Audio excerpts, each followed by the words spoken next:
जय भीम सर्वांना. जय भीम. जय भीम. जय भीम. जय भीम. जय भीम. तर करुणा के महासागर विश्ववंदनीय तथागत भगवान बुद्ध आपल्या सर्वांचे प्राणदाते त्या प्रबुद्ध भारताचे निर्माते भारतीय राज्यघटने शिल्पकार विश्वरत्न बोसतो डॉक्टर बाबासाहेब आंबेडकर आणि तीर्थ बौद्ध संघाचे संस्थापक पूज्य भंते वर्गीय संघर्षी यांच्या विचारांचे सुसंगत राहून आज या नवीन पनवेल केंद्राच्या साप्ताहिक धर्मप्रशिक्षण वर्गामध्ये आपल्या सर्वांचं स्वागत. आत्ताच आपल्या समोर ब्रह्मचारी कुशल यांनी खूप चांगल्या प्रकारे आजच्या वर्गाची सुरुवात केली. ध्यान घेतलेलं आहे, पूजा घेतलेली आहे, कमी शब्दात माझी ओळख करून दिलेली आहे, नाही का? तर त्यासाठी धन्यवाद. त्याचबरोबर आदरणीय ब्रह्मचारी कमल शुद्धी धर्ममित्र आखाडेजी, माझे जुने मित्र रमेश जाधव, धर्ममित्र महिला भगिनी आणि काही नवीन बंधू या ठिकाणी आलेले. आपल्या सर्वांना पुन्हा एकदा जय भीम. जय भीम. जय भीम. जय भीम. तर आपला विषय जो आहे तो विषय कोणता आहे? सिगालवाद शुद्ध हा विषय आहे, नाही काय? थोडा लेट होईल पण आपण लवकर संपवण्याचा प्रयत्न करणार आहोत, कारण शेवटची दिशा माझ्याकडे होती 6वी दिशा, परंतु जवळजवळ महिन्याभराचा गॅप पडला. आपलं शिबिर त्याच्या अगोदरचे काही दिवस आणि शिबिर संपून आज जवळजवळ महिना 2 महिने 1.5 महिने निघून गेलेले आहेत. आणि मागे 5 जे वर्ग झाले, 5 जे दिशा किंवा 5 दिशा ज्या सांगितल्या धर्मचरणी, त्याचा सारांश मला आज आपल्यासमोर सांगणं गरजेचं आहे, नाही काय? आपल्या सगळ्यांना माहिती आहे, नाही काय, की प्रत्येक सूत्राची सुरुवात जेव्हा होते, नाही काय, ती कशाने होते? एवं मे सूत्र, नाही का? एवं मे सूत्र कोण म्हणतं? आनंद. बनते आनंद असं म्हणतात. काय म्हणतात? असे मी ऐकले आहे, नाही काय? बुद्धांच्या बरोबर आनंदी अनेक वर्ष अनेक काळ घालवलेला आहे, नाही काय? म्हणून जे काही बुद्धाने सांगितलेलं आहे त्याचा साक्षीदार कोण होता? आनंद असायचे, नाही का? आनंद नेहमी बुद्धाच्या अगदी एक प्रकारे पाठोपाठच असायचे, बुद्धाच्या सोबत असायचे, नाही का? आणि म्हणून प्रत्येक सूत्राची सुरुवात तुम्ही जेव्हा वाचाल, नाही का, पुस्तकामध्ये, तेव्हा प्रत्येक गाथांची सूत्रांची सुरुवात कशी आहे? एवं मे सूत्र असं, असे मी ऐकले आहे. आणि मग पुढे आनंद सांगतो ना की अशा अशा ठिकाणी भगवान बुद्धांनी यांना उपदेश केलेला होता. तसाच उपदेश भगवान बुद्धांनी कोणाला केला होता? या सिगालला, नाही काय? सिगालला केला होता. भगवान बुद्ध जेव्हा राजगडाच्या वेळोवणामध्ये, मला तो कळानंद नावाचं एक सरोवर होतं, नाही काय? पण राजगडाच्या वेळोवणामध्ये भगवान बुद्ध वास्तव्याला होते आणि वास्तव्याला असल्यामुळे भगवान बुद्धांचा दिनचर्या जो असायचा तो कसा असायचा? अगदी अर्ली मॉर्निंग भगवान बुद्ध उठायचे, नाही काय? Early morning. आपल्या आपण 5ला उठत असतो तर भगवान बुद्ध 3 किंवा 4ला उठत असतील. उठल्याबरोबर भगवान बुद्ध काय करायचे? चालिका करायचे. चालिका करणे म्हणजे काय? चलित ध्यान करायचे, नाही काय? सकाळी उठल्यावर आपण मॉर्निंग वॉक करतो, नाही का? धावतो आपण, थोडंसं मॉर्निंग वॉक करतो 2 किलोमीटर 3 किलोमीटर. परंतु भगवान बुद्ध काय करायचे? चलित ध्यान करायचे. चालताना पण ध्यान करायचे. एक पाय टाकला की श्वास घेतला आणि दुसरा पाय उचलेपर्यंत श्वास सोडला, असं चलित ध्यान ते करायचे. आणि मग असं राजगडाच्या वेळोवणामध्ये ते चालिका करत असताना अगदी पहाटेच्या समयी ते कलानंदाच्या ज्या सरोवराच्या जवळ जातात आणि पाहतात. काय पाहतात? तर एक आपल्यासारखाच युवा गृहस्थी, नाही काय, तरुण गृहस्थी असतो, नाही काय, सिगाल नावाचा. आणि तो काय करायचा? त्या सरोवरामध्ये, त्या पाण्यामध्ये डुबकी मारायचा आणि वरती यायचा आणि पुन्हा असं दिशांची पूजा करायचा. हे देवा महाराजा, नाही काय, असं आपण म्हणतो बघा आपले लोक जुनी, नाही काय? तसा तो असा वेगळ्या पद्धतीची पूजा करायचा. भगवान बुद्ध पहिल्या दिवशी पाहतात, सोडून देतात आणि निघून जातात. पुन्हा दुसऱ्या दिवशी भगवान बुद्ध अशा प्रकारे कार्य करत असतात, नाही काय? आणि पहाटेचा समय, पहाटेची वेळ असते आणि पुन्हा भगवान बुद्ध त्या राजगडाच्या कलानंदाच्या सरोवराच्या जवळ जातात आणि बघतात तर काय? पुन्हा हा तरुण गृहस्थी काय करत आहे?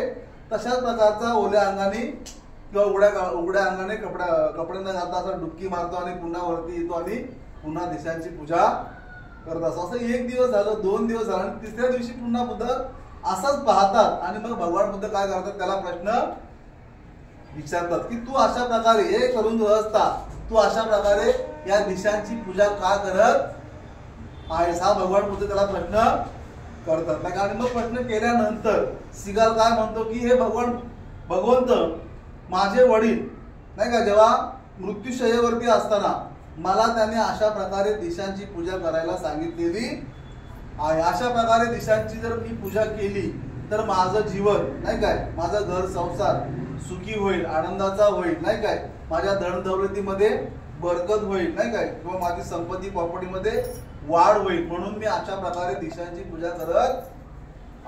परंतु भगवान बुद्ध त्याला म्हणतात की अशा प्रकारे दिशांची पूजा करून काहीही प्राप्त होणार नाही, तुला सुखप्राप्ती होणार नाही. आणि मग श्रीगाल विचारतो की मग काय केल्यावरती मला सुखाची प्राप्ती होईल, काय केल्यावरती माझ्या जीवनामध्ये, माझ्या गृहस्थी जीवनामध्ये जीवनाचा मी आनंद घेईन, माझी धन दौलत संपत्ती प्रॉपर्टी कशा प्रकारे वाढेल. भगवान बुद्धाने लक्षात ठेवायचं आहे, श्रीमंत व्हायला नकार दिलेला नाही. बुद्ध अशा गोष्टीला नकार देत नाहीत. आपल्या आदर्शांनी काय सांगितलं हे आपण व्यवस्थित ऐकून घ्या. भगवान बुद्धांच्या काळामध्ये अनेक राजे महाराजे होते. भगवान बुद्धांनी कुणालाही सांगितलेलं नाही की तुम्ही चिवर घाला नाही काय, तुम्हाला संपत्ती नको असं बुद्धाने सांगितलेलं नाही. भगवान बुद्धांनी श्रीमंत होण्यासाठी बुद्ध धर्म प्रगती करायला प्राधान्य देतो नाही काय. तर ह्या गोष्टी आपल्याला लक्षात असल्या पाहिजेत नाही काय. आणि मग भगवान बुद्धांना तो प्रश्न करतो की काय केल्यावरती माझ्या जीवनामध्ये सुखप्राप्ती येईल, काय केल्यावरती माझा घर संसार सुखाचा होईल, आनंदाचा होईल, मी माझ्या गृहस्थी जीवनामध्ये सुखी किंवा समाधानाचं जीवन जगेन. आणि मग भगवान बुद्ध त्याला पुढील गोष्टी सांगतात. आपल्या सगळ्यांना माहिती आहे की प्रमुख दिशा किती आहेत, प्रमुख दिशा किती कोणत्या?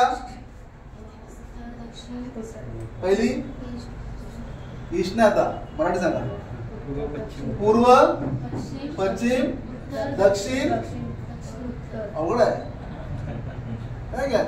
तर पहिली दिशा कोणती सांगितली बुद्धाने? पूर्व. दुसरी पश्चिम, बरोबर आहे. नंतर आणि मग उत्तर सांगितली. परंतु ह्या 4 दिशा प्रमुख आहेत. पण बुद्धाने काय सांगितल्या? 6 दिशा सांगितलेल्या आहेत. किती सांगितल्या दिशा? 6 दिशा नाही काय.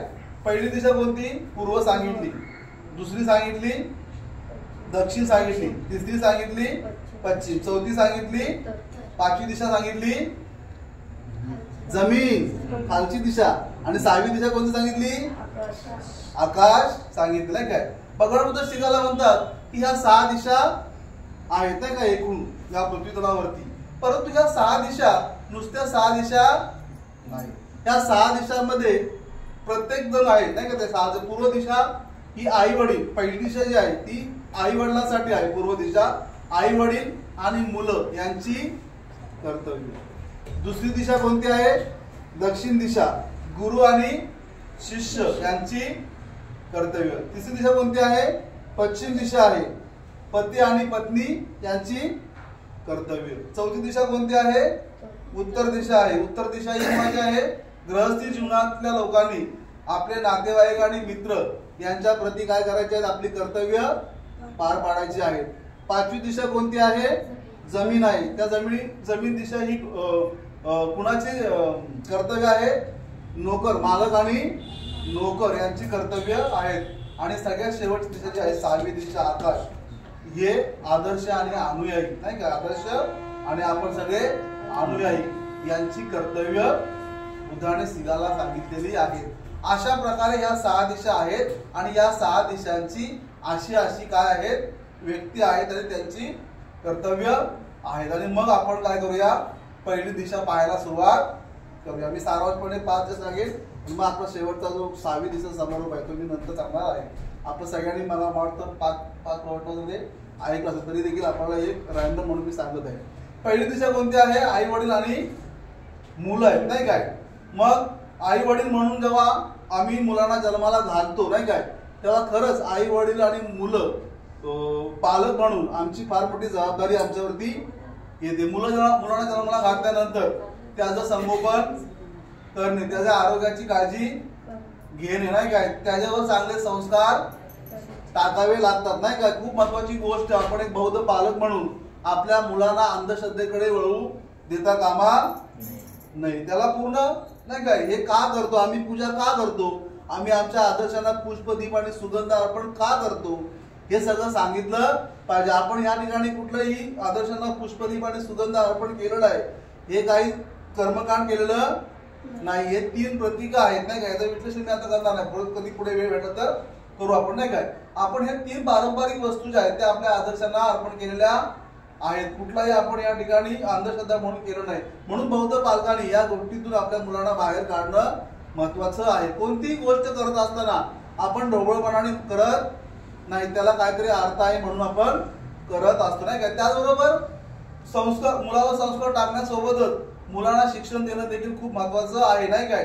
आता एखादा मुलगा जर असते माझ्यासारखा, त्याला काही शिक्षणामध्ये इंटरेस्ट नसेल तर मग मारायचा, काय करायचं, तर त्याला देखील काही जाणीव करून द्यावी की लागेल की शिक्षण घेतल्याशिवाय तुझी प्रगती होऊ शकत नाही. तरी देखील ऐकत नसेल तर भगवान बुद्ध म्हणतात ठीक आहे, तरी त्याला काय जमत नसेल तर तुम्ही काय करा, त्याच्यासाठी उद्योग व्यवसायाची निर्मिती करा नाही. त्याला तुम्ही आधार व्हायला भगवान बुद्ध सांगत आहे, त्याला वाऱ्यावर सोडून द्यायला सांगत नाही. आपल्या आदर्शांची अशी शिकवण नाही नाही काय.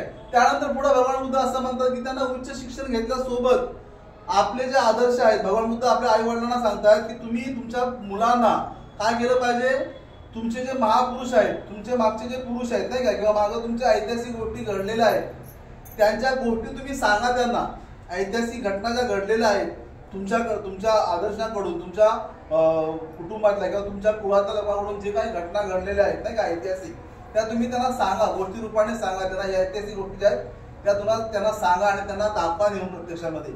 मग आम्ही आई वडील म्हणून ही आमची कर्तव्य आहेत. आम्ही काय केलं पाहिजे, आमच्या मुलांना आमच्या आदर्शांचा इतिहास सांगितला पाहिजे. गोष्टी रूपाने काय होईल पण आम्ही ते सांगितलं पाहिजे नाही काय. शाळेतून घरी आला मुलगा नाही काय, त्याचा होमवर्क झाला की 10 मिनिटं 15 मिनिटं आई वडिलांनी ती कर्तव्य पार पाडायची आहेत नाही काय. बाबासाहेबांनी काय केलेलं आहे, आम्हाला महाडचा सत्याग्रह बाबासाहेबांनी केला, कशासाठी केला याची माहिती दिली पाहिजे. महाड काय लांब नाही आपल्याला, ते नेऊन दाखवलं पाहिजे. भीमा कोरेगावला काय झालं तिथं आपण जाऊ, इतर दिवशी जाऊ शकतो आपण नाही का. अशी गरज नाही की 1 जानेवारीला भीमा कोरेगावला गेलं पाहिजे. 8 डेला जाऊन खूप काही चांगलं बघता येतं. असे ऐतिहासिक गोष्टी ज्या आहेत दीक्षाभूमी दाखवायला पाहिजे, बुद्धगयाला नेऊन दाखवायला पाहिजे आमच्या मुलांना. हा सगळा आपला लाईव्ह इतिहास आहे नाही काय, तो आम्हाला दाखवता आला पाहिजे आमच्या मुलांना नाही काय. त्याचबरोबर मुलांना उच्च शिक्षणामध्ये आई वडिलांनी पुढाकार घ्यायला हवा. मुलांना उच्च शिक्षित बनवायचं आहे नाही का, ही खूप महत्वाची गोष्ट. नुसतं शिक्षण द्यायचं नाही तर शाळा कॉलेजच्या शिक्षणासोबत पुढे उच्च शिक्षण, त्यांना कोणतं डिग्री घ्यायची आहे का, डॉक्टर व्हायचं आहे, इंजिनियर व्हायचं आहे, प्राध्यापक व्हायचं आहे का, याची देखील भगवान बुद्ध म्हणतात काळजी किंवा तुम्ही कसा प्रयत्न करायचा आहे. आणि त्यानंतर जेव्हा ते शिक्षण पूर्ण करतील तेव्हा त्यांच्या नोकरीसाठी व्यवसायासाठी तुम्ही काय केलं पाहिजे, आई वडिलांनी प्रयत्न केला पाहिजे. आणि त्यानंतर भगवान बुद्ध असं म्हणतात की सुंदर भार्या किंवा सुंदर मुलगा, सुशील मुलगा नाही काय, मुलगी बघून आपल्या मुलाचा आणि मुलीचा काय केला पाहिजे, तुम्ही विवाह केला पाहिजे. सुंदर भार्या असं भगवान बुद्धांनी म्हटलेलं आहे त्या ठिकाणी नाही काय. तर ही कर्तव्य कुणी केली पाहिजे, आई वडिलांनी केली पाहिजे. मुलांचे हट्ट पुरवले पाहिजे. जी प्राप्त परिस्थिती आहे त्या प्राप्त परिस्थितीमध्ये जे जे काही शक्य होईल ते तुम्ही मुलांसाठी केलं पाहिजे. आणि आता कुणाची जबाबदारी येते, कुणाची कर्तव्य येतात, मुलांची कर्तव्य येतात नाही काय. तसं माझ्या आई वडिलांनी माझे हट्ट पुरवलेले आहेत, मला लहानाचा मोठा केलेला आहे नाही काय. माझे सगळे नाही का हट्ट पुरवलेले आहेत, मला काय हवं खायला प्यायला सगळं मला पुरवलेलं आहे नाही काय. तसं आता माझी जबाबदारी आहे, मी माझ्या आई वडिलांची तशा प्रकारे हट्ट पुरवले पाहिजेत. माझे आता आई वडील काय झालेले आहेत, वयस्कर झालेले आहेत नाही का. मग वयस्कर झालेले आहेत म्हटल्यानंतर त्यांची शुश्रूषा मला करायला पाहिजे नाही काय. त्यावेळेस मी लहान असताना मी हट्ट केला माझ्या आई वडिलांकडे, मला जीन्सची पॅन्ट पाहिजे, टी शर्ट पाहिजे आहे की नाही, स्पोर्टचे शूज पाहिजेत नाही, असा हट्ट करतो आपण नाही काय. मग आता माझी जबाबदारी आहे माझ्या आई वडिलांना काय हवं नाही का, त्यांच्या कपड्या लत्त्यापासून सगळी मला जबाबदारी घ्यावी लागणार आहे. त्यांचे सगळं मला पुरवावं लागणार आहे. त्यांना कोणतं आवडतं खायला नाही काय अन्न पदार्थ त्यांची देखील मी काळजी घेतली पाहिजे. आणि आई वडील खरंच म्हातारे असतील, ते अंथरुणावर असतील, तर जसा मी लहान असताना माझ्या आई वडिलांनी माझं शिशू काढलं आहे तसं मला देखील माझ्या आई वडिलांचं शिशू मला काढता आला पाहिजे. ती माझी जबाबदारी आहे, माझं कर्तव्य आहे. त्यांनी त्यांचं कर्तव्य पार पाडलेलं आहे. मला हे सांगायला या ठिकाणी आवडेल, जसं मी ह्याचा विचार करत होतो आई वडिलांचा, तसं मी माझं वार्धक्य पाहिलं. आणि परवाची गोष्ट आहे, मला असं वाटलं क्षणभरासाठी की मी माझं वार्धक्य आल्यानंतर माझी मुलं मला कशी सांभाळतील, नाही का? हा मला प्रश्न पडला. अर्थात तो प्रश्न पडला, नाही काय? अर्थात मी तो सोडून दिला नंतर काही वेळाने, पण थोडासा माझ्या मनामध्ये तो प्रश्न आला की खरंच माझी मुलं मला सांभाळतील का, कशी सांभाळतील. परंतु मी नंतर विचार केला की यस, मी माझी जबाबदारी खूप चांगल्या प्रकारे पार पाडलेली आहे आणि हा आता प्रश्न इथे नको, जेव्हाच तेव्हा बघून घेता येईल. तर अशा प्रकारे काय केलं पाहिजे, आई वडील आणि मुलं यांनी आपापल्या जबाबदाऱ्या पार पाडल्या पाहिजेत. त्याने आपल्या जबाबदाऱ्या जर अशा पार पाडल्या तर भगवान बुद्ध काय म्हणतात शिगालला, की हे शिगाल, जर आई वडील आणि मुलं यांनी आपापल्या जबाबदाऱ्या व्यवस्थित पार पाडल्या तर पूर्व दिशा ही सुरक्षित आहे असं समज. त्यानंतर दुसरी दिशा कोणती येते, दक्षिण दिशा. गुरु आणि शिष्य म्हणजे कोण, शिक्षक आणि विद्यार्थी. तुम्ही सगळे इथे विद्यार्थी, आपण सगळेजण कोण आहोत, विद्यार्थी आहोत, नाही काय? आपण सगळेजण काय करतो, रोजच नवीन नवीन अनुभव घेतो, आहे की नाही? घेतोय ना, आहे ना? रोज नवीन नवीन काहीतरी शिकण्याचा प्रयत्न करत आहोत, नाही काय? आणि मग ज्यावेळेस गुरु म्हणून आपण एखाद्याची निवड करतो किंवा आपल्या शाळेमध्ये आपल्याला गुरु असतात, नाही काय? गुरु असतात म्हणजे आम्ही काय केलं पाहिजे, मुलांनी आपल्या शिक्षकांचा आदर केला पाहिजे, नाही काय? शिक्षक जो काय अभ्यास सांगते शाळेमध्ये तो आम्ही अभ्यास पूर्ण केला पाहिजे. मन लावून ते फळ्यावरती काय लिहिलंय ते आम्ही ध्यानात घेतलं पाहिजे, नाही काय? त्याचबरोबर काहीतरी म्हणजे मला असं म्हणायचं की जे काही शिक्षक आपल्याला शिकवतील, जी काही विद्या आपल्याला शिकवतील, नाही काय, ती विद्या आपण काय केली पाहिजे, आत्मसात केली पाहिजे, नाही काय? खूप महत्वाची गोष्ट आहे की गुरु कसा नसावा, द्रोणाचार्यासारखा नसावी. खूप महत्वाची गोष्ट मला चिंतनातून समजली, नाही काय? गुरु द्रोणाचार्यासारखा नसावा. एकलव्याला तुला ज्यावेळेस एकलव्य त्याला गुरु म्हणून मानतात द्रोणाचार्याला, तेव्हा काय करतो द्रोणाचार्य, त्याचा अंगठा कापून घेतात, नाही काय? तर तसा गुरु नसावा, नाही काय? त्याचबरोबर गुरु किंवा आचार्य ज्याला म्हटले, नाही काय, तो जसा अहिंसकाचा होता, अंगुलीमालाचा होता, नाही का? आचार्य गुरुकुलामध्ये तसा आचार्य किंवा गुरु नसावा जो आपल्या अंगुलीमालला किंवा अहिंसकाला, नाही काय करतो, अशी गुरुदक्षिणा मागतो की जा हजारो लोकांच्या गळ्यातल्या बोटात काप आणि माझ्या गळ्यामध्ये माळ आणून घाल, नाही का? अशी गुरुदक्षिणा मागतो, नाही काय? तर असा गुरु नसला पाहिजे, नाही काय? आणि तर या गोष्टी आपल्या लक्षात आल्या पाहिजे. तर शिक्षकाने विद्यार्थ्यांसोबत अतिशय मित्रत्वाच्या नात्याने राहिलं पाहिजे, वागलं पाहिजे. शिक्षकानेच आपल्या विद्यार्थ्यांसोबत नम्र असलं पाहिजे, नाही काय? आणि जे जे काही शिक्षकाने, गुरुने जे काही ज्ञान प्राप्त केलेलं आहे ते ज्ञान आपल्या शिष्याला शिकवलं पाहिजे आणि दिलं पाहिजे. त्याचबरोबर गुरुमध्ये किंवा शिक्षकामध्ये असमानताचा भाव नसावा, नाही का? म्हणजे हा हुशार विद्यार्थी, हा जरा माझ्यासारखा असेल तर कमी हुशार किंवा माट्या, नाही का? असा भेदभाव केला नाही पाहिजे. तो का कमी हुशार आहे, त्याला का येत नाही, याच्याविषयी गुरुने काय केलं पाहिजे, त्याचे एक्स्ट्रा क्लासेस घेतले पाहिजे, त्याच्यावर थोडा वेळ जास्त दिला पाहिजे, नाही काय? आणि म्हणून आपल्याला न आवडणारा विद्यार्थी असं देखील गुरुकडून झालं नाही पाहिजे. गुरु कसा असला पाहिजे, तर गुरु केळुसकर गुरुजी सारखा असला पाहिजे. कसा असला पाहिजे गुरुजी, केळुसकर गुरुजी सारखे शिक्षक असले पाहिजेत, नाही काय? त्यांनी काय केलं, भीमरावला उच्च शिक्षण घेण्यासाठी सयाजीराव महाराज गायकवाड यांच्याकडून आर्थिक मदत मागितली, नाही काय? याला उच्च शिक्षणाला आर्थिक मदत करा, हा विद्यार्थी खूप पुढे जाऊ शकतो. त्यामुळे गुरु कसा असला पाहिजे, संत तुकाराम महाराजांसारखा असला पाहिजे. खूप महत्वाची गोष्ट आहे. छत्रपती शिवाजी महाराज यांनी कुणाला गुरु मानलं होतं, कुणाला? तुकाराम महाराजांना. तुमचं काय म्हणणं आहे, बोला बोला.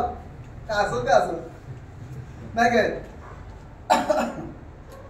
तर शिवाजी महाराजांनी संत तुकारामाला आपला गुरु मानलं होतं आणि अनेक वेळा स्वतः शिवाजी महाराज, नाही काय, संत तुकारामांच्या कीर्तनाला जाऊन बसायचे. आणि मग एके दिवशी काय होतं, छत्रपती शिवाजी महाराज आपल्या शिपायाकडून संत तुकाराम महाराजांना घोडे पाठवतात, ती पालखी का छत्री असते ती पाठवतात, काही हिरे मानी मोती असं पाठवतात, सांगतात तुम्ही दरबारामध्ये या. परंतु या गोष्टीचं तुकाराम महाराज साफ नकार देतात. ते म्हणतात मी काय, मला काय गरज पडली, मी फकीर माणूस, नाही का? या गोसाव्याला याची काय गरज नाही. तर असा गुरु असला पाहिजे. विद्यार्थ्याने पण आपल्या शिक्षकांचा नेहमी काय केला पाहिजे, आदर केला पाहिजे, शिक्षकांच्या सोबत नम्र राहिलं पाहिजे, आपल्या शिक्षकांच्या सोबत सुसंवाद केला पाहिजे. आपल्याला काय येत नाही, आपली काय अडचण आहे ती अडचण आपल्या शिक्षकांना सांगितली पाहिजे आणि त्या अडचणीतून आपण बाहेर पडलं पाहिजे, नाही काय. आपला शिक्षक किंवा आपला गुरु जे काय आपल्याला शिकवतो आहे, जी काय आपल्याला विद्या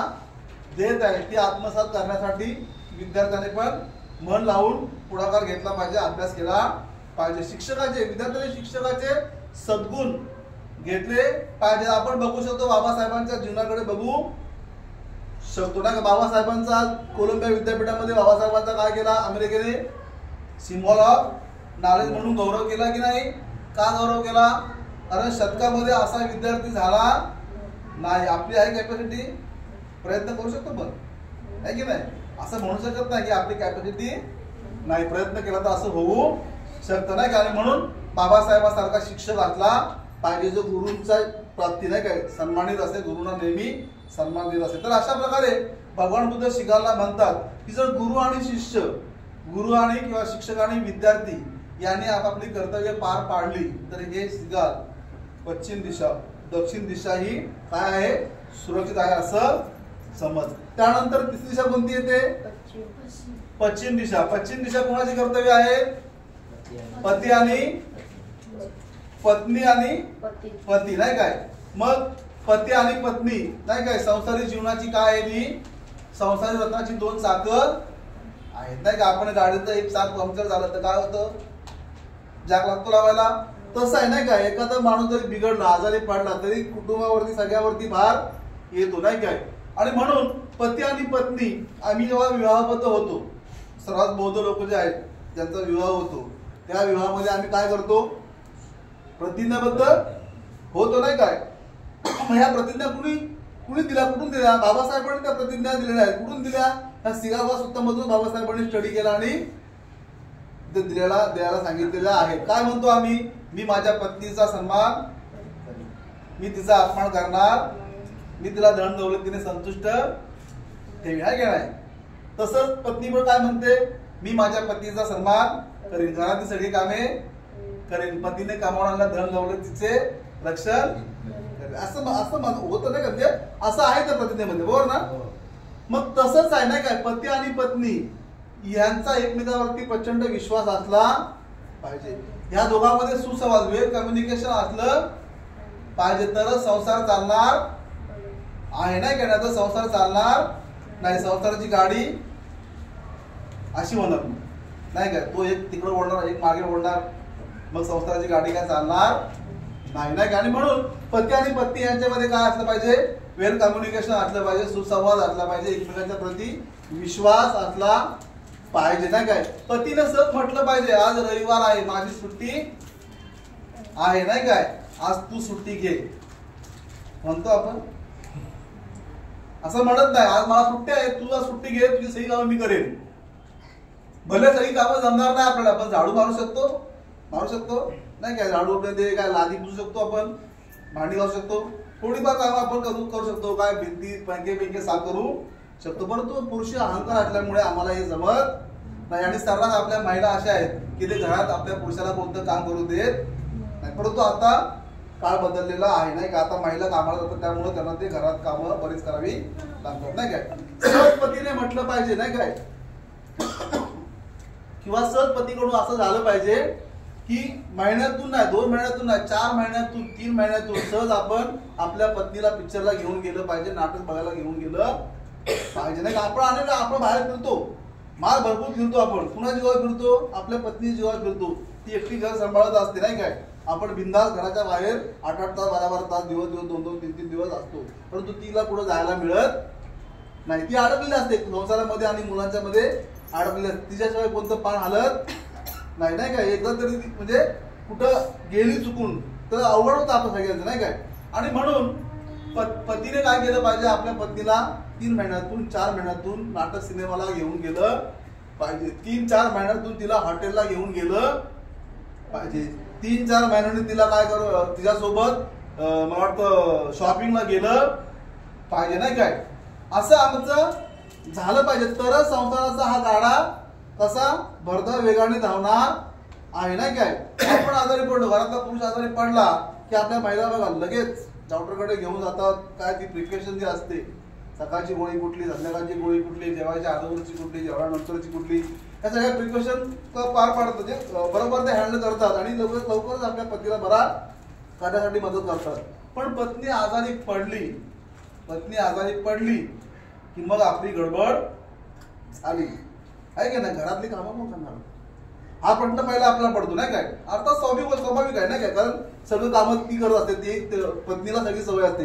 आणि मग काय होतंय, पत्नी म्हणते अहो डोकं दुखतंय. मग आपण काय विचारतो, डोकं दुखतंय कशामुळे डोकं दुखतंय, जागरण झालं का असं म्हणतो. जा डॉक्टरकडे जाऊन ये असे बोलून मोकळे होतो. पत्नीचं काय म्हणणं असतं, जवळ बसावं नाही का, चार हिताच्या गोष्टी कराव्या. आणि खरंच जर डोकं दुखत असेल तर झेंडू बाम लावून देऊ का असं म्हटलं पाहिजे. असं म्हटल्यावर काय होईल, अर्धी डोकेदुखी जाईल, डॉक्टर जायला संबंध येतच नाही आहे की नाही. तर असं आम्ही का म्हणत नाही, आमच्याकडे पुरुषी अहंकार आहे नाही का. आजही भारतामध्ये जुन्या संस्कारामध्ये आम्ही काय झालेलो आहोत, रुतून बसलेलो आहोत. जुने संस्कार आमच्यावरती आहेत आणि त्याच गोष्टी अजून आमच्या काही आमच्या वैना मनामध्ये आहेत. आम्ही आमच्या महिलांना दुय्यम स्थान देतो. तू स्त्री आहेस, तू कुंभाराच्या आत, असं अजून काही ठिकाणी चालतं. आता असं काय चालत नाही नाही काय. परंतु या ठिकाणी आपले आदर्श जे आहेत, भगवान बुद्ध बाबासाहेब, भगवान बुद्ध काय म्हणतात, भार्या परम, काय म्हणतात भगवान बुद्ध, भार्या परम सखा. बाबासाहेब काय म्हणतात, पती आणि पत्नी यांचे संबंध कसे असले पाहिजेत, मित्रत्वाचे असले पाहिजेत. का आपले आदर्श असे म्हणतात, कुणी केलं का चिंतन नाही का. भगवान बुद्ध काय म्हणतात, भार्या म्हणजे कोण, पत्नी, परम म्हणजे प्रमुख नाही काय, आणि सखा म्हणजे मित्र. असं का भगवान बुद्ध म्हणतात, तर ज्या वेळेस सिद्धार्थ नाही काय, ग्रहत्याग सिद्धार्थाच्या वाट्याला येतो ग्रहत्याग आहे की नाही. रोहिणी नदीच्या पाण्यावरून जो काही संघर्ष होतो आपण सगळ्यांना माहिती आहे ना बुद्धाच्या धर्मग्रंथामध्ये.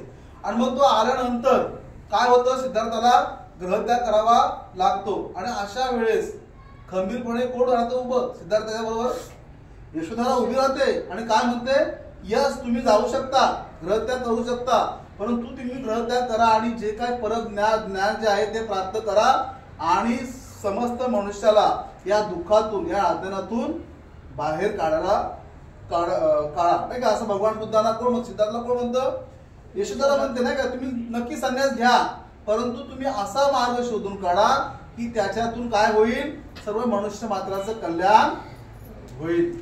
तुम्ही येईपर्यंत किंवा तोपर्यंत मी काय करेन, तुमच्या आई वडिलांची आणि मुलांचा संभाळ करेन. साधी गोष्ट होती का, साधी गोष्ट आहे.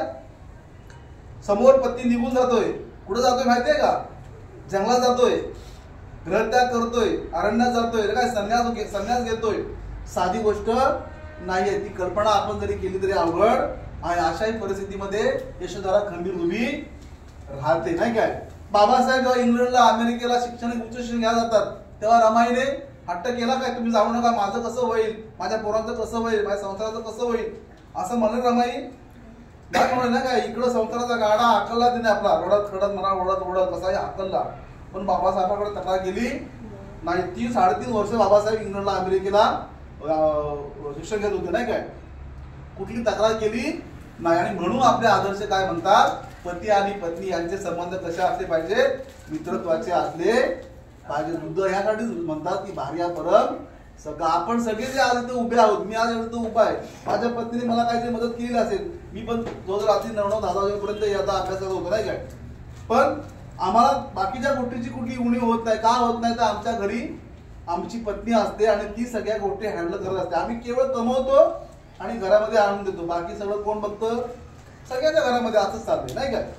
बाकी सगळं हँडल त्या करतात नाही काय. आणि म्हणून भगवान बुद्ध किंवा बाबासाहेब काय म्हणतात की भार्या किंवा पती आणि पत्नी यांचे जे काही संबंध आहेत ते कसे असले पाहिजेत, मित्रत्वाचे आहेत नाही काय.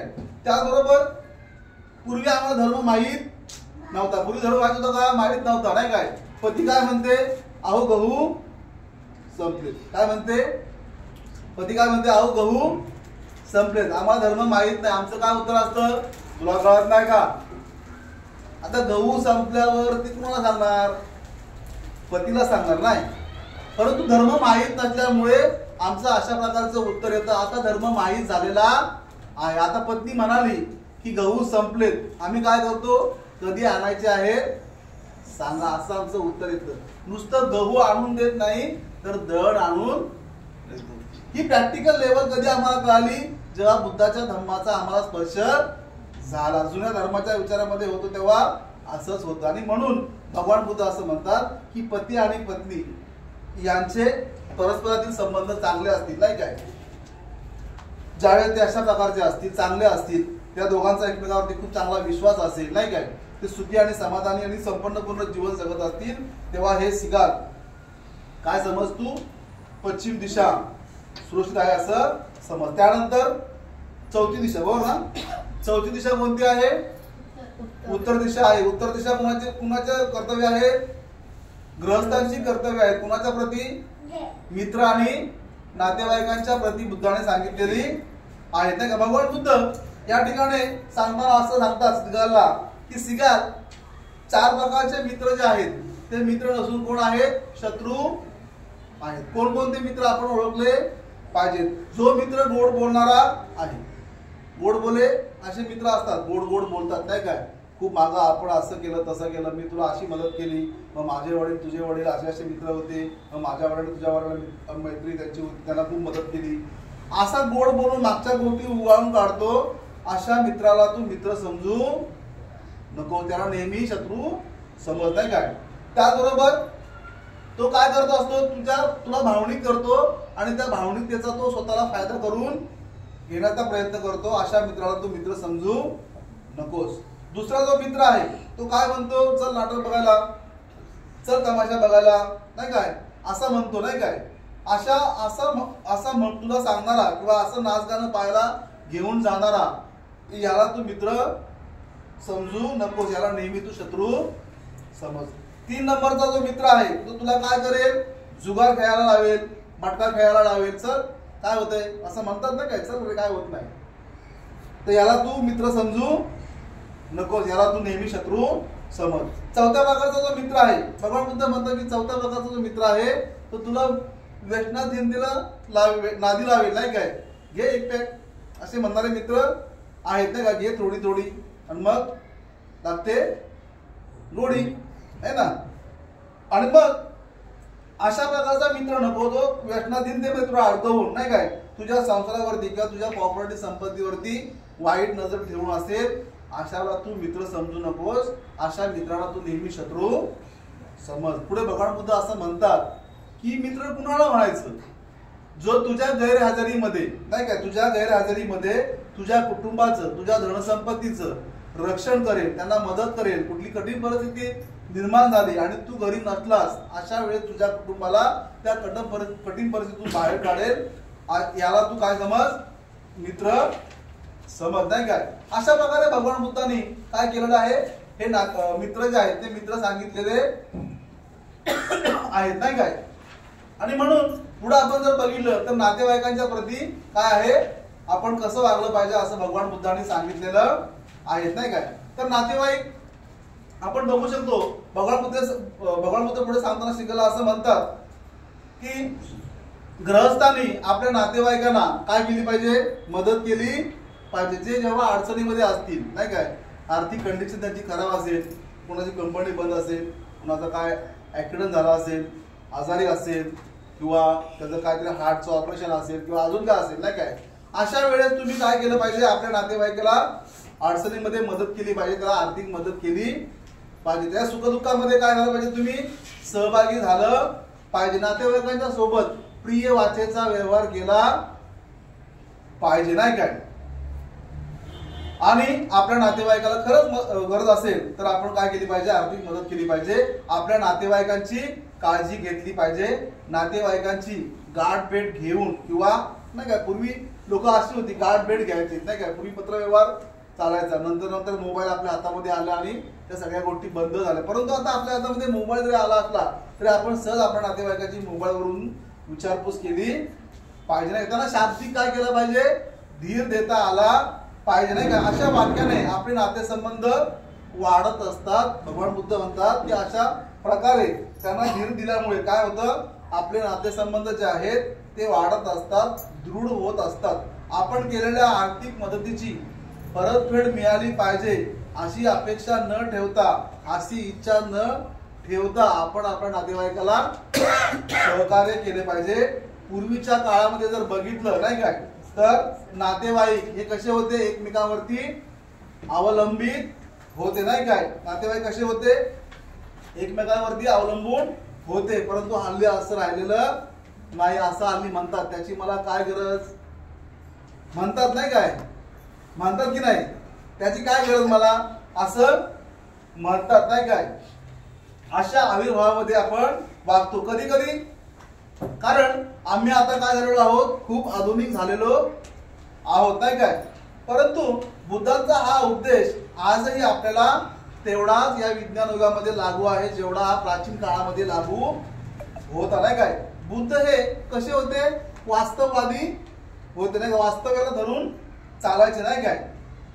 ते आपल्याला आपल्या नातेवाईकांना आडी अडचणीत मदत करा असं सांगतायत. नातेवाईकाशी मैत्री आणि करुणेने वागले पाहिजे असंही भगवान बुद्ध आपल्याला सांगत आहेत. आपण बुद्धांच्या काळात जर गेलो तर भगवान बुद्धांनी लिच्छवींना कोणता संदेश दिला, त्यांच्या हिताचा संदेश दिलेला आहे. आपल्याला माहिती असेल लिच्छवीचे कोण लोक होते ते,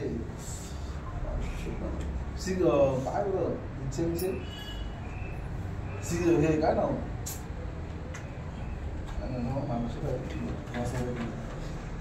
तर ठीक आहे आपण पुढे बोलतो. लिच्छवींना हाच बुद्धाने संदेश दिलेला आहे नाही काय.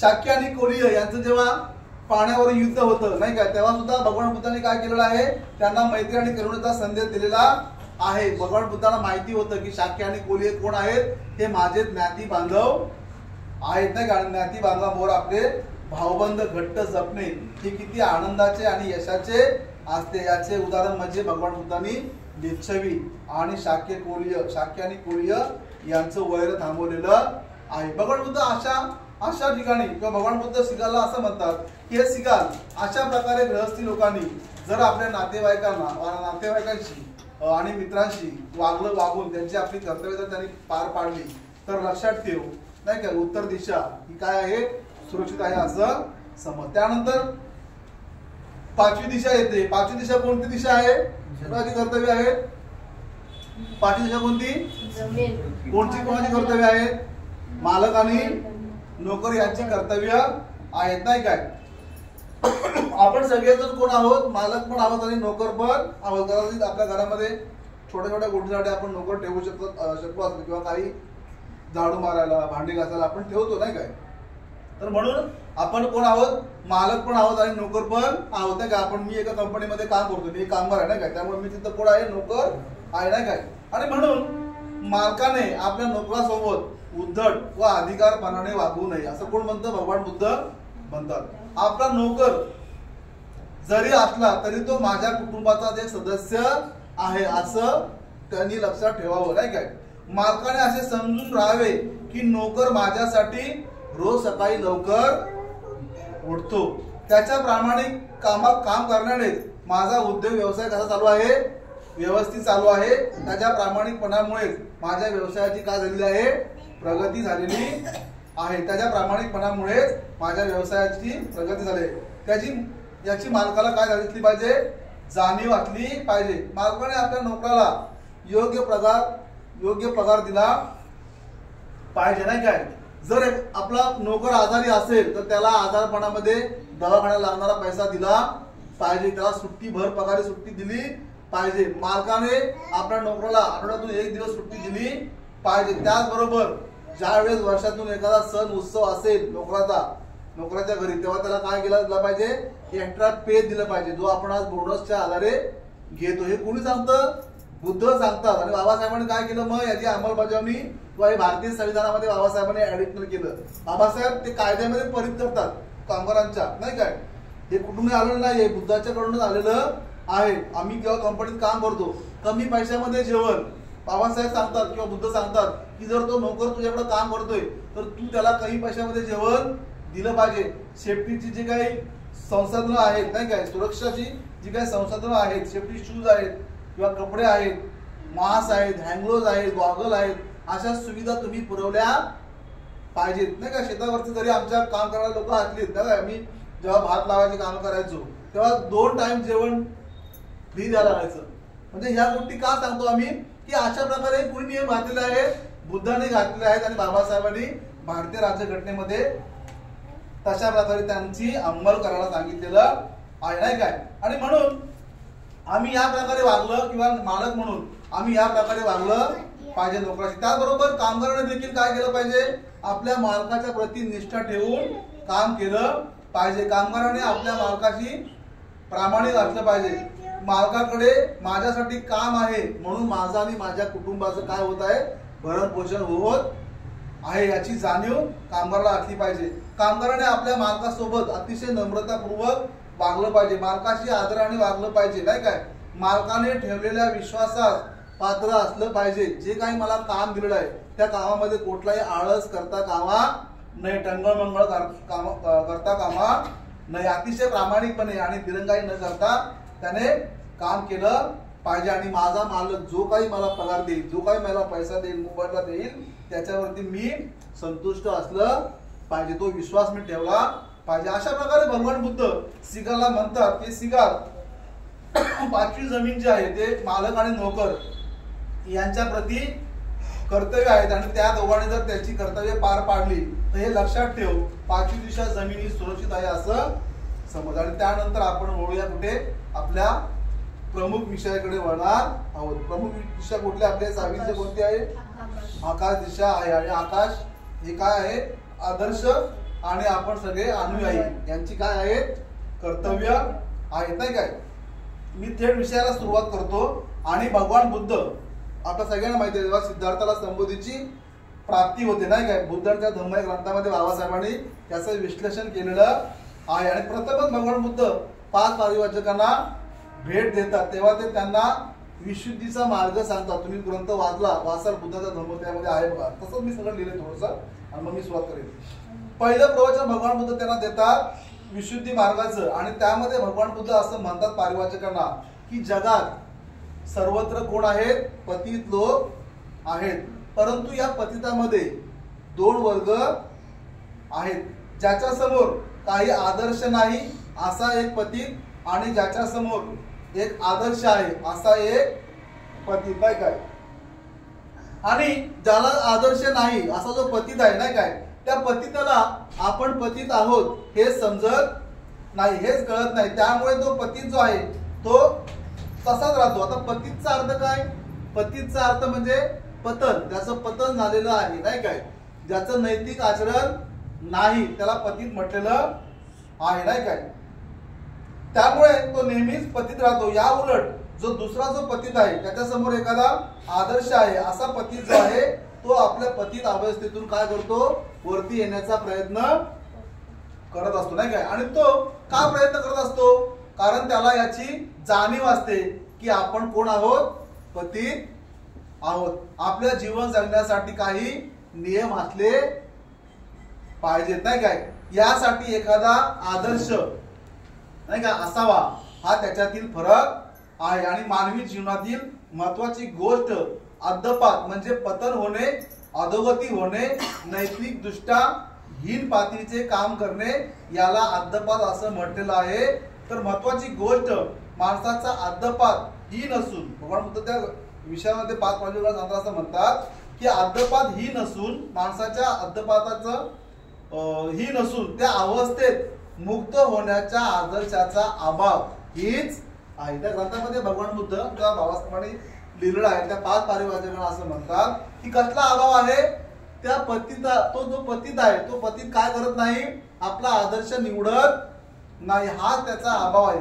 भगवान बुद्ध पुढे त्या पारिवाचकांना सांगताना असं म्हणतात की तुम्ही विचाराल की जीवनाचा आदर्श म्हणून मान्य करण्यास ही तत्वे आहेत काय, तर या प्रश्नाचे उत्तर तुम्हाला सापडेल. जर तुम्ही स्वतःलाच असा प्रश्न केलात की ही तत्वे व्यक्तीच्या हितासाठी आहेत काय किंवा ती सामाजिक हित साधणारी आहेत काय, जर या प्रश्नाचे उत्तर होकारदी असेल तर तुम्ही माझ्या विशुद्धी मार्गाची तत्वे जीवनाचा खरा आदर्श म्हणून मान्यता मिळण्यास लायक आहात, हेच यावरून सिद्ध होऊ शकेल. आणि मग भगवान बुद्ध म्हणतात की तो एक पतित आहे नाही काय, तो पहिला पतित जो आहे त्याचं कसं चाललेलं आहे, खाओ पिवं चाललेलं आहे, किसका लेना नाही देना नाही, तुम्हारे काम आहे, मेरा बस, खान पान घाण नाही काय, हे सगळं चाललेलं आहे नाही काय. त्याला खूप काही त्याच्याकडे आहे आणि त्याला असं वाटतं की हे सगळं प्राप्त झालेलं आहे मला. हे कशाच्यामुळे झालेलं आहे, माझा वरती कोणतरी करता करविता आहे नाही काय, त्याच्यामुळे मला हे प्राप्त झालेलं आहे नाही का. आणि म्हणून तो काय करत असतो, यात्रा जत्रा खतरा नाही का, हे त्याचं चालू असतं. उपास तपास संकष्टी चतुर्थी अंगारकी नाही काय, हे सगळं चालू असतं. काळूबाई नाही का, इकडं तो जातो दर वर्षाला नाही का. त्याला काय माहित नसतं नाही काय, त्याला असं वाटतं की यांच्यामुळेच मला सगळं मिळालेलं आहे नाही काय. आणि मग भगवान बुद्ध म्हणतात की त्याला याची जाणीव नसते की मी कोण आहे, पतित आहे नाही काय. तर दुसरा पतित मात्र काय आहे, तो आपल्या जीवनाचं मूल्यांकन करतो नाही का. आपण असं ठरवतो, काही लोक असं म्हणतात की मला हे काही जीवन लाभलेलं आहे, ते असंच वाया जाऊन जमणार नाही, त्या जीवनाला काहीतरी अर्थ असला पाहिजे, तो मूल्यांकन करतो. आपण चांगलं जीवन जगलं पाहिजे यासाठी तो काय करतो, आपल्या आदर्शांची निवड करतो आणि त्या आदर्शाने दाखवलेल्या मार्गावरून मार्गक्रमण करण्याचा नेहमी तो प्रयत्न करतो. पुढे भगवान बुद्ध त्या 5 परिवाचकांना सांगताना असं सांगतात की जग हे अंधार कोठडी आहे आणि मनुष्य या अंधार कोठडीतला एक कैदी आहे. मी वाचा ते प्रकरण, मी ते प्रकरण थोडंसं लिहिलेलं आहे. काय भगवान बुद्ध म्हणतात की जग हे काय आहे, एक अंधार कोठडी आहे आणि मनुष्य या अंधार कोठडीतला एक कैदी आहे. ही अंधार कोठडी गडद अंधकाराने भरलेली आहे. अंधार इतका आहे की कैद्याला क्वचितच काही दिसू शकतं. कैद्याला आपण कैदी आहोत हेही कळत नाही आणि दीर्घकाळ अंधारात राहिल्यामुळे मनुष्य केवळ आंधळा होऊन राहिलेला आहे. इतकेच नाही तर ज्याला प्रकाश म्हणतात अशी एखादी वस्तू अस्तित्वात असू शकते याबद्दल त्याला शंका वाटते नाही काय. पण भगवान बुद्ध या 5 परिवाचकांना सांगताना पुढे असं म्हणतात की मन हे असं साधन आहे की ज्याच्यामुळे माणसाला प्रकाश मिळू शकतो. पुढे बुद्ध म्हणतात की या अंधार कोठडीतील कैद्याच्या मनाची अशी अवस्था नाही की त्याचे मन या बाबतीत एक साधन ठरेल. त्याच्या मनाची अवस्था त्याला केवळ दृष्टी असल्यामुळे अंधारासारखी एक वस्तू अस्तित्वात आहे हे दाखवण्यापुरता अगदी थोडासा प्रकाशच आत येऊ देते नाही काय. अशा प्रकारे त्याची आकलन शक्ती स्वभावताच सदोष असते. परंतु पुढे बुद्ध असं म्हणतात या कायद्याची स्थिती जितकी दिसते तितकी निराशाजनक नाही. हे 5 परिवारांच्या लक्षात घ्या. कारण माणसात इच्छाशक्ती या नावाची एक शक्ती असते. जेव्हा योग्य हेतू निर्माण होतात तेव्हा या इच्छाशक्तीला जागृत करता येते व तिला गती देता येते. कोणत्या दिशेने इच्छाशक्तीला गती द्यावी हे पाहण्या इतकीही जरी माणसाला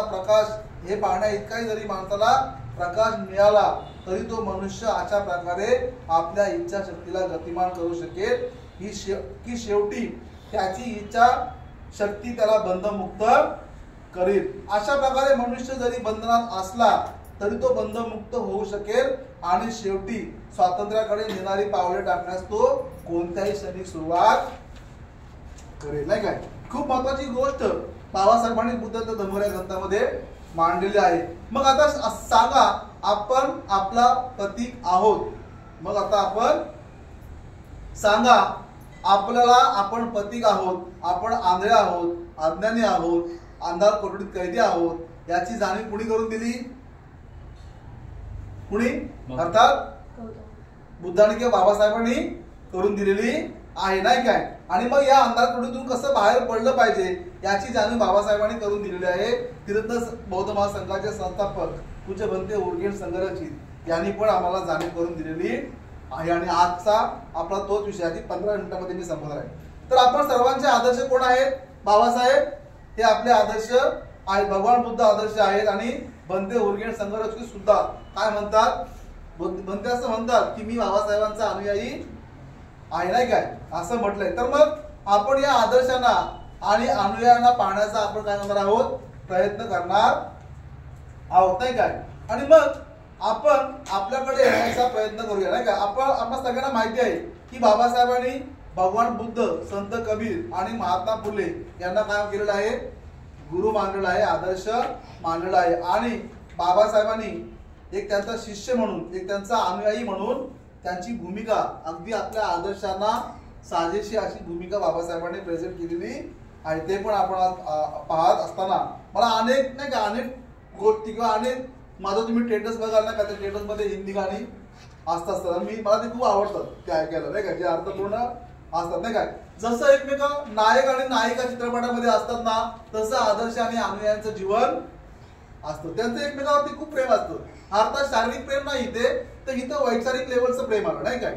बुद्धांचं आणि बाबासाहेबांचं किंवा भंतेंचं आणि बुद्धांचं किंवा भंतेंचं बाबासाहेबांचं यांचं वैचारिक लेवलला ते प्रेम आहे नाही काय. ते एक दुसरे केली आहेत तिथं, त्यांना जमतच नाही, एक दुसऱ्याशिवाय राहणं त्यांना जमत नाही. अर्थात बुद्ध नव्हते, कबीर पण नव्हते आणि महात्मा फुले पण नव्हते, तरी बाबासाहेब त्यांच्यासोबत होते. का होते?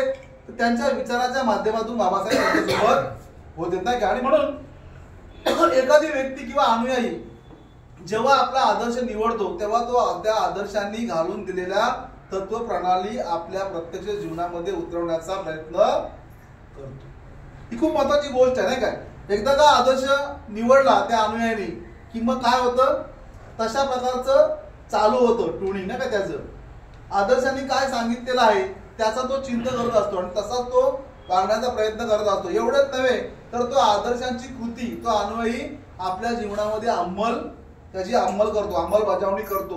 अगदी चालताना, बोलताना, उठताना, बसताना नाही काय, आपल्या जीवनाच्या प्रत्येक क्षणात तो आपल्या आदर्शांच्या कृतीशी प्रामाणिक राहण्याचा प्रयत्न करतो. आपल्या आदर्शाचं सारखं जीवन तो जगण्याचा प्रयत्न करत असतो नाही काय. म्हणजे कधी कधी आता माझं कधी कधी तुम्हाला असं काही ओव्हर कॉन्फिडेशन होईल, पण असं एक प्रकारे त्याला काय लागतं, त्यांचा वेळ लागतं नाही काय.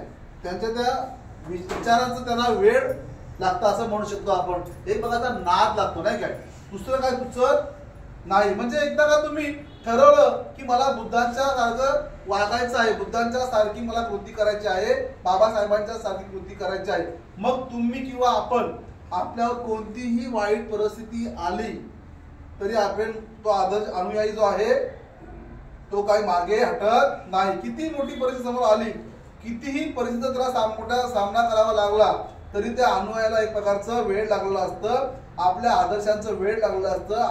अनुयायी बनणं खूप महत्वाची गोष्ट आहे. अनुयायी बनणं हे कुणाचं शहाण्या लोकांचं काम नाही. त्याला वेळ व्हावं, त्याला वेळ म्हणतात लोक. बघा तुम्ही अनुभव घेऊ शकता नाही काय, काही टाळले जेव्हा बाबा ते वाटतात नाही काय असं म्हणतात नाही काय. तर त्याला अशा प्रकारचं म्हणून अनुयायी बनणं याला काय लागतं, वेळ व्हावं लागतं. हे शहाण्या लोकांचं काम नाहीये, त्याला लागतात जातीचे असं म्हटलेलं आहे नाही काय. एखादा व्यक्ती ज्यावेळी आपला आदर्श निवडतो त्यावेळी तो आपल्या जीवनात अतिशय जाणीवेने आपल्या आदर्शांची शिकवण ग्रहण करण्याचा प्रयत्न करत असतो, तसा बनण्याचा प्रयत्न करत असतो. त्याला बाकीचं काही सुचत नाही. तो अगदी आपल्या घरी असो, ऑफिसमध्ये असो, आपल्या नातेवाईकांच्या सोबत असतो, मित्रांसोबत असो, कुठेही असो, जिथे असतो तिथे काय करतो तो आपल्या अनुयायी हा जो अनुयायी आहे तो प्रत्येक ठिकाणी आपल्या आदर्शांनी जी काही शिकवण दिली आहे त्या शिकवणीसोबत तो सगळ्या ठिकाणी वागत असतो नाही का. तिथे तो आपल्या आदर्शांची कृती शिकवण सांगत असतो. जेव्हा आपण एक अनुयायी म्हणून मैत्री भावनाचा विकास करतो, आपण ध्यान करतो मैत्री भावनाचं नाही काय, आणि मग तो ध्यानामध्ये आम्ही सराव करतो नाही काय. पण खरी कसोटी कुठं असते, ध्यानातून बाहेर आल्यावरती खरी कसोटी असते. व्यवहारिक जीवनामध्ये आपण तिचा अवलंब करतो तेव्हा खरी आपली कसोटी लागते. आणि मग ठरलेलं असतं, काय ठरवतो आपण, मला माझ्या आदर्शासारखी कृती करायची आहे. आणि बाहेर जगातले लोक तसं करू देत नाहीत. तुम्हाला डिवसतात बघा कधी कधी, तुम्हाला असं वाटतं अरे काय चाललंय माझ्यासोबत, आणि मग तुम्ही कदाचित काय करू शकता, भडकू शकता नाही काय. पण तुम्ही काय ठरवलंय, मला माझ्या आदर्शांची कृती करायची आहे, त्यांच्यासारखं मला बनायचं आहे, मला मैत्री भावनेचा विकास करायचा आहे. समोरची व्यक्ती माझ्यासोबत कितीही वाईट वागली तरी चालेल, पण मी मात्र त्यांच्यासोबत मैत्रीपूर्वक व्यवहार करेल, कारण मला माझ्या आदर्शांची शिकवण माझ्या आचरणामध्ये आणायची आहे नाही काय. कधी अनुयायांसमोर फार गंभीर नाही काय मानसिक त्रास देणारी घटना घडतात नाही का. आम्ही बाहेर जगामध्ये आम्ही कंपनीत काम करतो तेव्हा अनेक प्रसंगांना आम्हाला सामोरं जावं लागतं. आजच्या कंडिशनला भारतामध्ये फार गंभीर समस्या समोर येत असतात. परंतु अशाही परिस्थितीमध्ये आम्ही काय ठरवलं असतं की आमच्या आदर्शांच्या कृतीसारखी आम्हाला कृती करायची आहे. आणि मग किती कठीण परिस्थिती आली तरी स्वतःला शांत ठेवावं लागतं, नाही काय. शांत ठेवण्याचा प्रयत्न करावा लागतो. बाह्य जगात नाही काय काय चाललंय याची थोडी जरी जाणीव असली नाही काय तरी आपण ती नष्ट शांती आपल्या मनाची नष्ट होऊ देता कामा नये. एक दिवस काय झालं आमच्या कंपनीमध्ये, मी कधी असं खिचडी खात नाही, माझं काय टिफिन असते. परंतु एक दिवस काय होतं म्हणतं लॉकडाऊनचा पिरियड होता आणि असं झालं आणि मी सकाळीच कॅन्टीनला आमच्या सांगितलं की मला साबुदाणा खिचडी पाहिजे. आणि नेमकं त्याच दिवशी खिचडी उशिरा येते का येत नाही लवकर आणि सगळी गडबड कॅन्टीन मध्ये. त्यांना वाटलं काय की हा काहीतरी बोलावा आणि भांडण करावं असं आमच्या कंपनीच्या मॅनेजमेंटची. पण मी बोललो काय ते गडबड होईल. मी सरळ ताट उचलला आणि चपाती डाळ काय होता तो घेतला आणि गपचूप घेतलं. तर मला ह्या ठिकाणी असं वागायचं काय होतं, इतर लोक गडबड होते, इतर लोक मोठ्या मोठ्याने काहीतरी बोलवते मॅनेजमेंट समोर. परंतु मी तसं तिथं त्या ठिकाणी कृती केली नाही. कारण मी जर थोडी तरी आवाज केला असता तरी फार मोठी गडबड झाली असती. मला हे जाणीवही झाली आणि म्हणून मी काय ठरवलं होतं माझ्या आदर्शांची शिकवण जी मला आचरणामध्ये आणायची आहे अशा ठिकाणी ती मी आचरणामध्ये आणायचा प्रयत्न केला. आपण बाबासाहेबांचं उदाहरण देखील बघू शकतो नाही का. बाबासाहेबांच्या जीवनामधला जो प्रसंग आहे पुणेकरांचा तुम्हाला सगळ्यांना माहिती आहे. पुणेकरांच्या वेळेस बाबासाहेबांची परिस्थिती काय होती, एका बाजूला एक महात्मा गांधी आणि अख्खा देश एका बाजूला होता नाही काय, दुसऱ्या बाजूला बाबासाहेब आणि मूठभर अशिक्षित समाज होता. आणि अशा वेळेस कठीण परिस्थिती निर्माण झाली होती. आणि अशा कठीण परिस्थितीला देखील बाबासाहेब कसे ठाम राहिलेले आहेत याचं आपल्याला उदाहरण माहिती आहे नाही काय. आणि ते का राहू शकले, कारण भगवान बुद्ध, महात्मा फुले आणि कबीर हे त्यांचे आदर्श होते नाही काय. अनेक प्रकार बाबासाहेबांच्या अनेक जीवनामध्ये आपण बघू शकतो.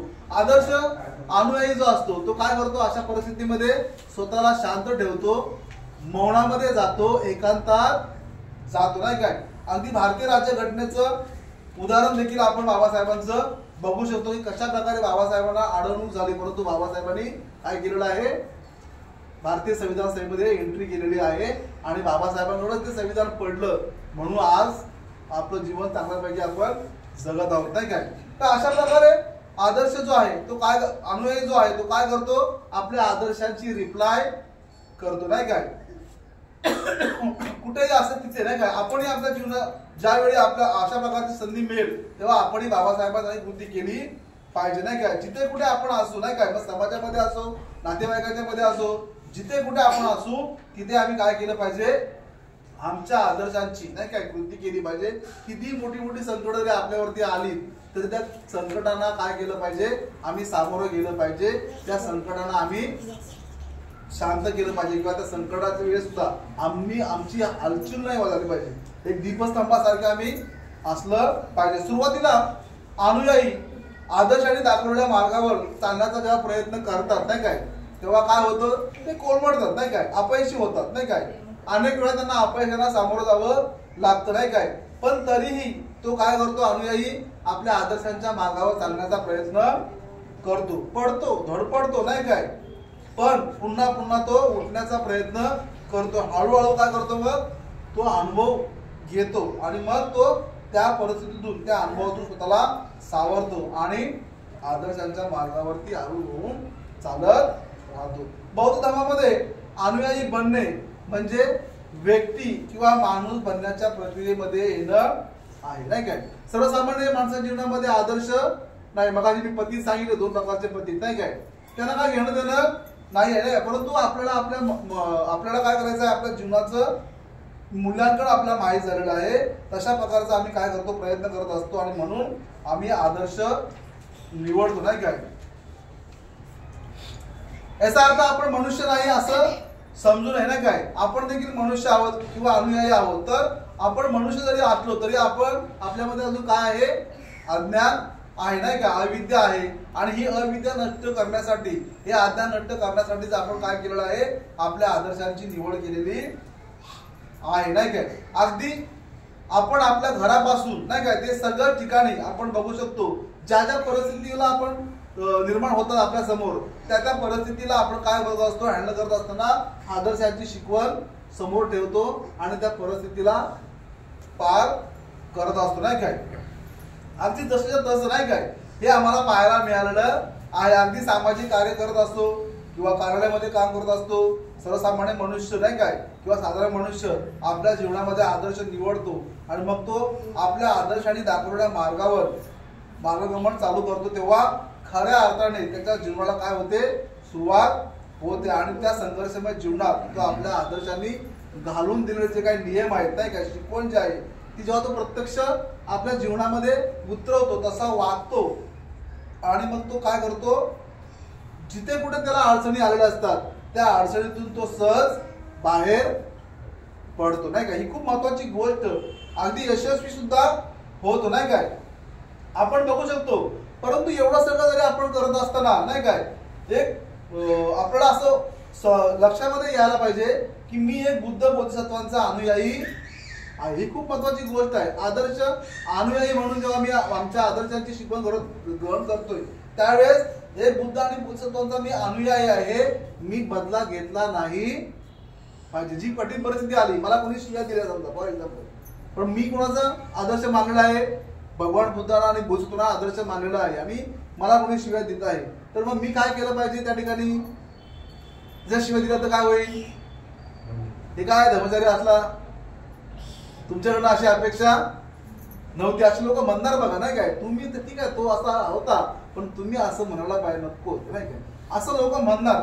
आणि म्हणून आम्ही काय केलं नाही पाहिजे, बदला घेण्याचा प्रयत्न केला नाही पाहिजे. आम्ही काय केलं पाहिजे, आपल्यामध्ये परिवर्तन केलं पाहिजे, स्वतः विकसित झालं पाहिजे. आपण जपानचं उदाहरण बघू शकतो. जपानचं उदाहरण माहिती आहे सगळ्यांना, माहिती आहे. जपान बुद्ध राष्ट्र आहे, माहिती आहे नाही माहिती. जपान हा देश जो आहे तो बुद्ध राष्ट्र, बुद्ध त्यांचे आदर्श आहेत नाही काय, बुद्ध राष्ट्र आहे ते. आणि मग जेव्हा अमेरिकेने जपानच्या हिरोशिमा नागासाकी शहरावरती अणु हल्ला केला, त्या जपानने काय केलं, पुन्हा अणु हल्ला केला का, मग काय केलं, सभ्य सत्ता सुखी होतो हा मंत्र जप केला. का त्यांनी केला असा, कारण त्यांचे आदर्श कोण होते, भगवान बुद्ध त्यांचे आदर्श होते आणि त्यांची शिकवण त्यांनी प्रत्यक्ष कृतीमध्ये करून दाखवली. जगासमोर बौद्ध कसा असतो याचं उदाहरण कोणी दाखवून दिलं, जपानने दिलेलं आहे. आपणही असंच दिलं पाहिजे नाही काय. आपण आपल्या अनुयायी म्हणून आपण आपल्या आदर्शाला निवडतो, तेव्हापासून तो आपली जीवनशैलीमध्ये परिणामकारक बदल करतो नाही काय. माझ्यासारखा मनुष्य जरी असला नाही काय, सर्वसामान्य अगदी पूर्वीपासून माझं जीवन बघितलं, मी अनेक वेळा सांगितलेलं नाही काय, त्यामुळे मी बार ते घेत नाही. तर तशा जीवनामध्ये तो काय करतो, बदल करतो. त्याचं राहणीमान बदलतं, त्याचा कपड्याचा पेहराव बदलतो, त्याचं खाणं, त्याचं पिणं, त्याचं उठणं, त्याचं बसणं, त्याचं बोलणं चालणं, यामध्ये काय होतो, साहजिकच बदल होतो नाही काय. अगदी समोर कोणी आलं नाही काय, त्यांना तो लगेच प्रतिक्रिया देत नाही. त्याला कोण काय बोललं उद्धटपणे किंवा काय वाईट बोलतो, लगेच तो प्रतिक्रिया देत नाही. स्वतःला तो शांत ठेवतो, तो बोलायचं टाळतो नाही काय, किंवा लक्ष देत नाही अशा वेळेस नाही काय. तर असा तो वागतो नाही काय. आणि मग कोणत्याही ठिकाणी नाही काय, अनुयायी जो आहे, जो आपल्या आदर्शाची शिकवण ग्रहण करत असताना कोणती परिस्थिती जरी निर्माण झाली तरी तो आदर्श काय करतो, त्या शिकवणीपासून दूर जात नाही काय. ते गाणं आहे, अब चाहे मार उठे या बाबा नाही का, असं गाणं हिंदी, अब चाहे काटे मिले या कलिया, पण मी आदर्शाची शिकवण सोडणार नाही. आप चाहे लग जाए हातकडिया नाही का, असं ते आहे गाणं, हिंदी गाणं बरोबर ना. तसा आदर्श आणि अनुयायी यांचा असतं. आता काही पण झालं तरी, आता मेलो तरी चालेल, परंतु मी माझ्या आदर्शांची शिकवण सोडणार नाही. अशा प्रकारे अनुयायी आपल्या आदर्श शिकवणीचा अवलंब ते आपल्या प्रत्यक्ष जीवनामध्ये करतो. एवढेच नव्हे तर आदर्शांच्या कृतीसारखी तो एक प्रकारे कृती करतो. स्वतःला आदर्शांच्या कृतीमध्ये झोकून देतो, पूर्णपणे झोकून देतो नाही काय. आदर्शामध्ये तो एक प्रकारचा विलीन होतो ना काय. त्याला पत्नी, मुलं, घर, पैसा, पद, प्रतिष्ठा, संपत्ती, प्रॉपर्टी यासारख्या गोष्टी त्याचं मन रमत नाही. त्याचं काय घेणं देणं नसतं. त्याला मुलं आहेत, बायको आहे, त्याला माहिती आहे हे लोक आहेत नाही का, माझे लोक आहेत, परंतु त्या गोष्टीमध्ये तो अडकून राहत नाही काय. केवळ तो पाहतो आणि सोडून देतो. त्याला या भौतिक गोष्टीमध्ये त्याचं मन रमत नाही, तर त्याचं मन आदर्शांच्या शिकवणीत किंवा आदर्शासारखं जास्त रमत असतं. आदर्शांच्या शिकवणीत त्याचं मन समरस होऊन जात नाही काय. एक प्रकारे अनुयायी आदर्शाला आपले जीवन समर्पित करतो. त्याला इंग्लिशमध्ये काय म्हणतात? डेडिकेट, नाही काय? तो समर्पित करतो जीवन, नाही काय? आपण बाबासाहेबांचं किंवा भंतेचं एक उदाहरण म्हणून बघू शकतो, नाही काय? बाबासाहेबांनी भगवान बुद्ध, कबीर आणि फुलेंना काय मानलेलं आहे? गुरु मानलेलं आहे आणि ते त्यांचे अनुयायी आहेत, नाही काय? किंवा आदर्श मानले त्यांना आणि ते त्यांचे अनुयायी आहेत, नाही काय? आणि मग या 3 आदर्शांच्या कृतीला आपल्या जीवनामध्ये उतरवून बाबासाहेबांनी काय केलेलं आहे? आपल्या स्वतःमध्ये एक परिणामकारक बदल घडवून आणलेला आहे, नाही काय? त्यासोबत त्यांनी स्वतःमध्ये बदल नाही घडवून आणला, तर त्यांच्या सोबत त्यांनी आपल्या अख्ख्या समाजाचा आणि अख्ख्या देशामध्ये परिवर्तन घडवून आणलेलं आहे. तसंच पूज्य भंते संघरक्षित यांनी पण ज्यावेळी भंतेच्या बाबासाहेबांच्या 3 भेटी होतात त्यावेळी त्यांना बाबासाहेबांना काय अपेक्षित होतं याची जाणीव भंतेना त्या 3 भेटीमध्ये होते, नाही काय? आणि नव समाज निर्मितीसाठी जो नवसमाज शिलावर आधारित असला पाहिजे त्यासाठी भंते काय करतात? प्रयत्न करतात. नवसमाज, शिलावर आधारित नवसमाज ही कुणाची इच्छा होती? तर भंतेचे आदर्श बाबासाहेबांची होती आणि एक अनुयायी म्हणून भंतेनी काय केलेला आहे? असा प्रयत्न केलेला आहे, तो यशस्वी झालेला आहे. आणि बाबासाहेबांनी सांगितलं होतं की कशा प्रकारे बौद्ध धर्माचा प्रचार प्रसार झाला पाहिजे, तर बौद्ध धर्माच्या प्रचारासाठी एक नवा प्रचारक तयार झाला पाहिजे. भारताच्या प्रमुख शहरामध्ये, नाही काय, मोठमोठी विहार असली पाहिजे, नाही का, निर्माण झाली पाहिजे. त्या विहारामध्ये बौद्ध धर्माला पूरक असा अभ्यास, प्रशिक्षण देणारी केंद्र ही विहार बनली पाहिजेत. आणि त्यासाठी खरंच पूज्य भंते उर्गे संघरक्षित यांनी तसा अतिशय प्रामाणिकपणे काय केलेला आहे? प्रयत्न केलेला आहे. त्यात याचा आपण काय घेत आहोत? आज अनुभव घेत आहोत, नाही का? भारतामध्ये त्रिरत्न बौद्ध संघाची अनेक छोटी मोठी विहार आहेत, नाही काय? आणि त्या सगळ्याच विहारामध्ये सगळीच विहार जी आहेत ती कशी आहेत? प्रशिक्षणाची केंद्र आहेत. त्या प्रत्येक विहारात बौद्ध धर्माला अनुसरून बौद्ध धर्मातल्या अनेक विषयावरती अभ्यास आणि शिबिरं घेतली जातात. अनेक लोकांना बौद्ध धर्माच्या अभ्यासातून ट्रेनिंग दिली जातात आणि त्यामुळे जे या प्रशिक्षणाचा लाभ घेतात, नाही काय, त्याच्या व्यक्तिगत जीवनामध्ये, कौटुंबिक जीवनात त्याचा परिणामकारक बदल झालेला आहे. असा आपण आज काय घेत आहोत? अनुभव घेत आहोत. तर मला वाटतं की अशा प्रकारे आदर्श आणि अनुयायी यांनी आपलं कर्तव्य बजावली तर आकाश म्हणजे ही 6वी दिशा, भगवान बुद्ध म्हणतात की आकाश ही 6वी दिशा सुरक्षित आहे असं सिगाल समज. आणि मग बुद्ध बोधिसत्व बाबासाहेब आणि भंते संघरक्षित यांचे आपण कोण आहोत?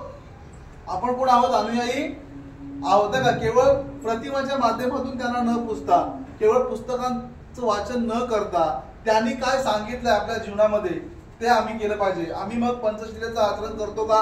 हा आम्ही स्वतःला प्रश्न केला पाहिजे. बावीस प्रतिज्ञाचं पालन करतो का? अष्टांगिक मार्गाचं अनुसरण करून जीवनचर्या चालवतो का?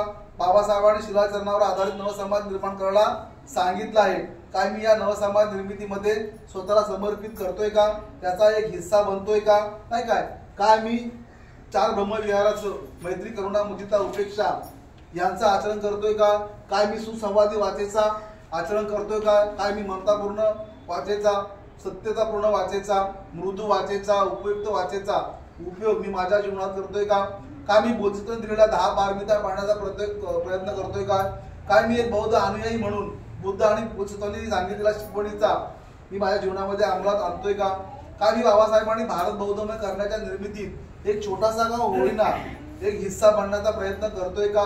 काय मी एक बौद्ध अनुयायी म्हणून, एक बौद्ध कुटुंब प्रमुख म्हणून, नाही काय, आपल्या कुटुंबाला या बौद्ध धर्माच्या प्रवाहामध्ये आणण्याचा प्रयत्न करतोय का? एक बौद्ध अनुयायी म्हणून मी माझ्या सर्व ठिकाणी तसा वागतोय का? माझ्या आदर्शांच्या कृतीशी जशी माझी कृती मी काय करत आहे?